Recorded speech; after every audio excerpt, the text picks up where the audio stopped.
Hi everyone, I'm Mark Yetter, a game designer here at Timegate Studios. I'm bringing you a sample of the new 4-player cooperative swarm mode in our upcoming first-person shooter title, Prejudice. As we start out, you can see the spawning interface called TACnet, where you customize your loadout and see an overhead view of the battle. In Prejudice, you drop in anywhere on the map rather than just appearing at fixed spawn points. I just selected my drop point, and the first thing you'll notice is the new third-person perspective. It's really fantastic controlling your character's skydive, and you can choose with pinpoint accuracy exactly where you want to land. From the first moment you drop into a map, you can really take in the stunning vistas.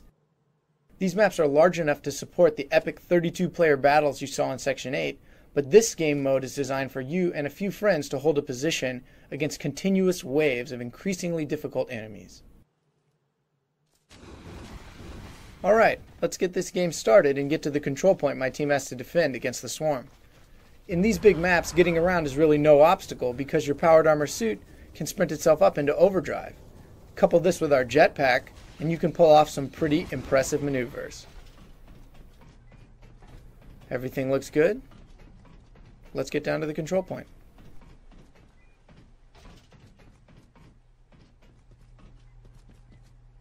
To start off the match, I'm hacking the control point here, and this will alert the enemies of my squad's presence. They're obviously not very happy about this, and they'll be trying at all costs to capture this position from us.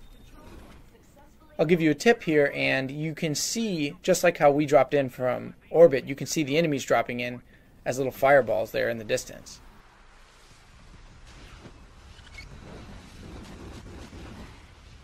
Here comes our first group of attackers.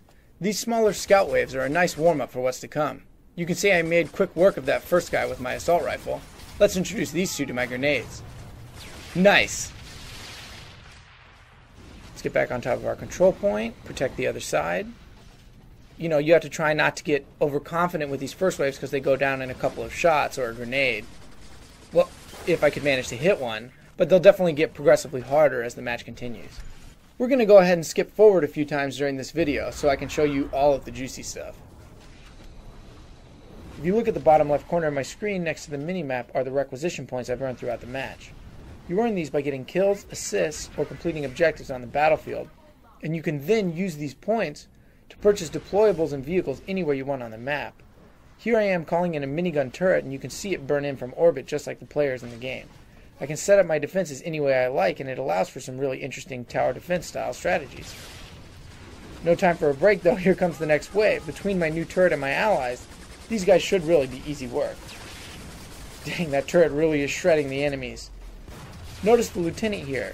The enemy isn't holding back anymore, and we're really going to see a lot more officers and special forces. Oh, it looks like there are some more hostiles in the distance, and I'm feeling pretty Rambo right now, so let's see if I can get some overdrive impact. Maybe follow it up with my shotgun. Go for the hit. Got him. Here we go. 1, 2, and 3. I'm not going to lie, that felt pretty good. Get back into position here, though. There's more coming in from the right. Gotta love that jetpack. Really helps you get into nice positions for sniping down on enemies. Well, it looks like this next wave has a captain in it. He's really going to take a lot more focus to bring down, so I'm going to use my lock-on to make sure these shots count. Oh, nice. Looks like killing that captain got us the napalm mortar unlocked. I'll head to a supply depot and show you what this is all about. Just gotta kill a few more. Oh, nice. Ow. Alright, here we go. In a supply depot, you can change your entire loadout without having to respawn. You can choose any 2 weapons and equipment items along with choosing custom armors and upgrades. I'll switch out my assault rifle for a sniper rifle. I think I'll keep my shotgun just in case I get in a tight spot, but I'll replace my grenades with the new napalm mortars, which leave a pool of fire wherever they land. That should be very useful in making some of these attack routes less friendly for the swarm. And finally, I swapped out my knife for a siphon tool, which drains enemy armor to repair my own. Here we have the upgrade screen. You can allocate points to whatever upgrades best fit your playstyle. Since I'll be using the sniper rifle, I'll take a couple points away from my shields and put them into the gyro stabilizers, which are going to increase my accuracy and damage.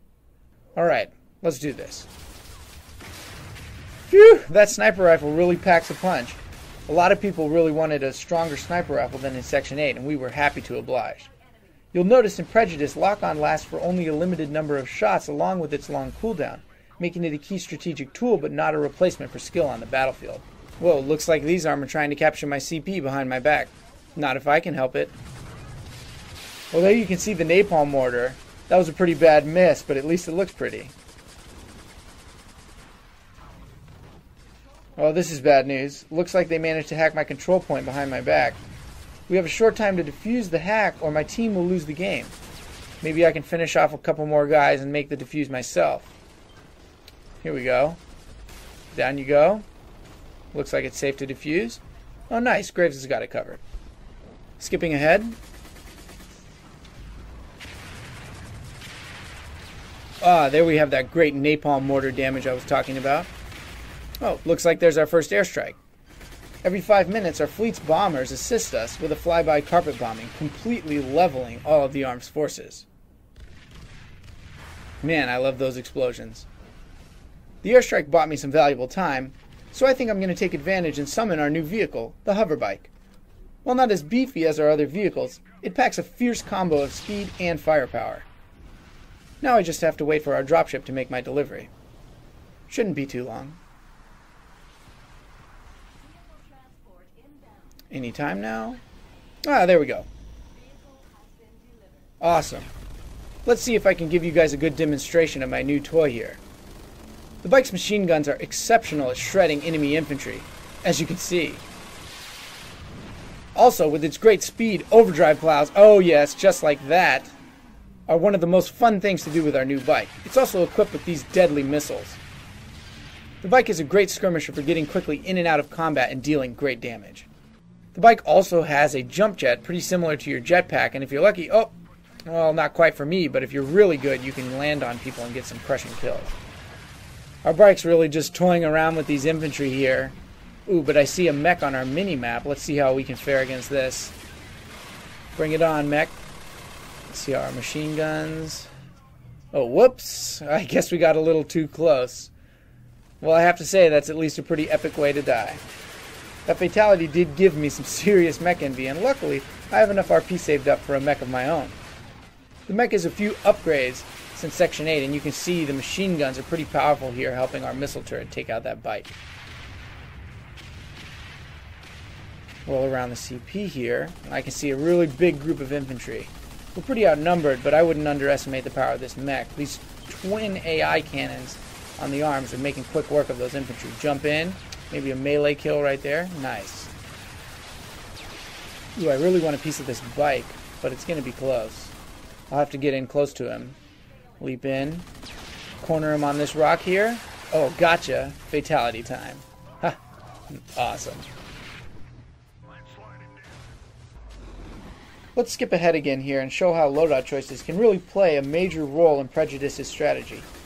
I have an EMP machine gun equipped, which is specialized for high shield damage, and for a finisher I have some napalm grenades, which do very high armor damage. With over 50 weapon and equipment variants in Prejudice, creating effective combos like this is really fun and can prove very effective in battle. You set up your loadout to be super specialized in an area you really enjoy, or you could just go for a more well-rounded approach. I need to get back to my CP, but maybe I can flex this combo a little more on the way. This is such a great setup, and it barely even scratches the surface of what you can do with your character in Prejudice. It's a game where you can play hundreds of ways, have fun, and be powerful on the battlefield. Against this mech, I can use my EMP machine gun, take his shields down, swap out to my missile launcher, really cause some destruction to his armor, and whoa, Graves has got him in a fatality. Body slam, nice. Well, this match is nearing its end, so, well, as another treat, I'll end the match with one of our new player-on-player fatalities. This Crimson Guard looks like a prime suspect for a juicy death. Let's see if I can get in close. Almost. Oh, yeah, got him. Oh, I love doing that. Well, there's our final airstrike. My team was victorious in holding the control point. And for any of you who think this looked easy, well, you guessed it, that was easy difficulty. There are still medium, hard, and insane modes for all you pros out there. I hope you all enjoyed this preview of Swarm mode as much as I have. Until next time, I'll see you on the battlefield.